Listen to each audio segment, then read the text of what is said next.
Hello friends, मेरा नाम दीपाली है। आज मैं अपनी सहेली दीपाली की स्टोरी आपके साथ शेयर कर रही हूँ। दीपाली मेरी पड़ोसी है और वह मेरी अच्छी एक फ्रेंड भी है। पर पिछले एक साल से वह बहुत परेशान है और उसकी परेशानी की वजह है कि लड़का जिससे वह टूट कर प्यार करती थी, लड़का जिसके लिए वह कुछ भी कर सकती है, उस लड़के का नाम सुमेश चक्रवर्ती है। आइए आपको शुरू से बताती हूँ। सुमेश और दीपाली कोचिंग में एक साथ पढ़ते थे। सुमेश उसके बैच का सबसे होनहार लड़का माना जाता था। लड़कियां उसके दीवानी रहती थी और दीपाली ने कभी इसकी ओर ध्यान नहीं दिया। वह बस अपने काम से काम रखती थी। लेकिन एक दिन दीपाली शौक रह गई। उसने देखा कि सुमेश की नज़र उस पर टिकी हुई है। दीपाली तो उसे यह कई अहम लगा, लेकिन फिर जब उसने कई बार ऐसा देखा तो उसे यकीन करना पड़ा। शुरू में ये सब अजीब सा लगा, लेकिन धीरे धीरे उसे अच्छा लगने लगा।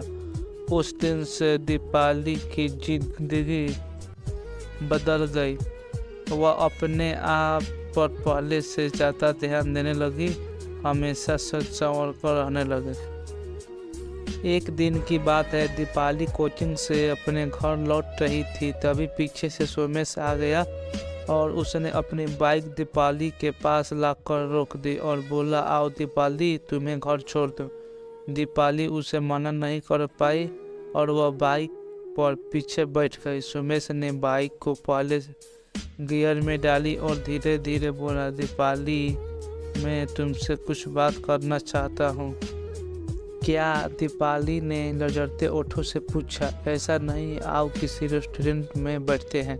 दीपाली की सहमति पाकर सुमेश उसे पास के रेस्टोरेंट में ले गया और वहां उसने दीपाली से अपने प्यार का इजहार कर दिया। दीपाली मन ही मन सुमेश को चाहने लगी थी। वह उसे मना नहीं कर सकी और इस तरह दोनों प्यार की पटरी पर तेजी से दौड़ने लगे। लेकिन थोड़े ही दिन बीते थे कि सुमेश अचानक से गायब हो गया। वह कोचिंग भी नहीं आता था और ना ही दीपाली का फ़ोन भी उठाता था। दीपाली उसके व्यवहार से सुन्न रह गई। उसने सुमेश को सैकड़ों व्हाट्सएप किए और 50 कॉल किए, लेकिन सुमेश वापस लौटा और ना ही उसने व्हाट्सएप या कॉल का जवाब दिया। दीपाली एकदम पागल सी हो गई। न अब उसका मन पढ़ाई में लगता और ना ही किसी और चीज़ में। न तो वह रात के ठीक से सो पाती और ना ही ठीक से खाना भी खा पाती। बस हर समय वह सुमेश के याद किया करती और रोती रहती। एक दिन की बात है, दीपाली अपनी माँ के साथ मंदिर जा रही थी। तभी रास्ते में सुमेश दिखाई दिया। सुमेश की नज़र भी दीपाली पर पड़ी, पर वह उसे नज़रअंदाज करता हुआ गली से निकल गया।